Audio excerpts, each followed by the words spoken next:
Hello all, আজ পড়ব এরিথমেট্রিক মিন। আগের ভিডিওতেও পড়েছিলাম এরিথমেট্রিক মিন। আজ পড়ব এরিথমেট্রিক মিন। আগের ভিডিওতে পড়েছিলাম ফর আনগ্রুপ ইন্ডিভিজুয়াল ডাটা থাকলে কিভাবে মিনের মান বের করতে হয়। সেখানে ফর্মুলা ছিল এক্স বার সমান সিগমা এক্স বাই এন, যেখানে এক্স সমান ভ্যারিয়েবল ভ্যালু, সিগমা এক্স সমান সাম অফ ভ্যালু, আর এন সমান নাম্বার অফ ভ্যালু। আজ পড়ব মিনের আরেকটা ফর্মুলা দিয়ে আরেকটা অঙ্ক। For discrete data with frequency table থাকলে, অর্থাৎ এইরকম একটা টেবিল থাকলে আমরা কিভাবে, এইরকম যখন একটা টেবিল থাকবে আমরা কিভাবে মিন বের করব সেটা জানব। সেই ক্ষেত্রে কি ফর্মুলা হবে? এইরকম ডাটা থাকলে তার ফর্মুলা হচ্ছে মিন এক্স বার সমান sigma F x by sigma F, যেখানে এক্স সমান ভ্যারিয়েবল ভ্যালু, এফ সমান ফ্রিকোয়েন্সি, আর সিগমা এফ সমান সাম অফ ফ্রিকোয়েন্সি।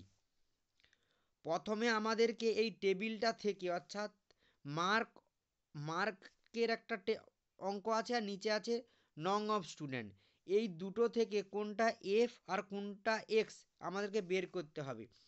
এফ সেগুলোই হবে যেখানে থাকবে নাম্বার অফ, মানে নাম্বার অফ স্টুডেন্ট বা নাম্বার অফ হাউস বা number of patient, number of car, এগুলো থাকলেই এফ মানে ফ্রিকোয়েন্সি। আর কোনো রেজাল্ট থাকলে, অর্থাৎ কোনো একটা রেজাল্ট বেরিয়েছে, সেটা হবে এক্স। আচ্ছা, যেহেতু নং অফ স্টুডেন্ট এটা আমরা এফ করলাম আর মার্কটা এক্স করলাম। এবার একটা টেবিল করব। টেবিলটা কিভাবে করব? প্রথমে কি লিখলাম? মার্কে এক্স দিয়ে দিলাম আর নং অফ স্টুডেন্টে এফ করলাম। মার্ক যেগুলো আছে একটা একটা করে লিখলাম, নং অফ স্টুডেন্ট যেগুলো আছে একটা একটা করে লিখলাম। এবার কি করব, যেহেতু ফর্মুলা এক্স বার সমান sigma F x by sigma F, তাহলে এফ এক্সের মানটা প্রথম বের করতে হবে। এফ আর এক্সের মান বের করার জন্য কি করব, এফ আর এক্সকে গুণ করে পরপর বসাবো। যেমন 11 আর 25 গুণ করে করলাম 275, 13 আর 20 করে 260, 12 আর 30 গুণ করলে 360, এভাবে হলো। এই রকম বেরানোর পর এফ এক্সটাকে পুরোটাকে টোটাল করব। টোটাল করলে যেটা বাড়াবে সেটাকে লিখবো এখানে, তারপর এফটাকেও টোটাল করে লিখবো যেটা বেরালো।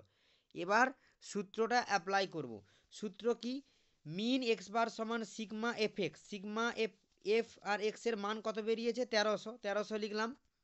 আর সিগমা এক্স, সিগমা এক্স না সিগমা এফ কি, মানে পুরো টোটাল এফের এফটাকে পুরো যোগ করলে যেটা বেরাচ্ছে, এফটা ফ্রিকোয়েন্সিটাকে যোগ করলে কত বেরিয়েছে? 100 লিখলাম। এবার এটাকে ভাগ করলে কি উত্তর বেরালো? 13। এভাবেই মিন অর্থাৎ এক্স বারের মান বেরিয়ে গেল।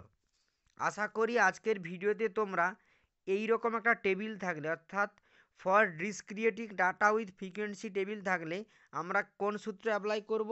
এক্স বার সমান sigma F x by sigma f, এটা বের করব। বের করানোর পর টেবিল তৈরি করব। টেবিল তৈরিতে এফ আর এক্সটাকে প্রথম বের করে নেব, তারপর এফ আর এক্সটাকে গুণ করব। গুণ করার পর এফ এক্সটাকে টোটাল করে বসাবো আর এফটাকেও টোটাল করে নিচেতে বসাবো, তারপর সূত্রতে অ্যাপ্লাই করে বসিয়ে দেব। আশা করি আজকের ভিডিওতে তোমরা এরিথমেটিক মিন বুঝতে পেরেছো। ওকে, থ্যাংক ইউ সো মাচ।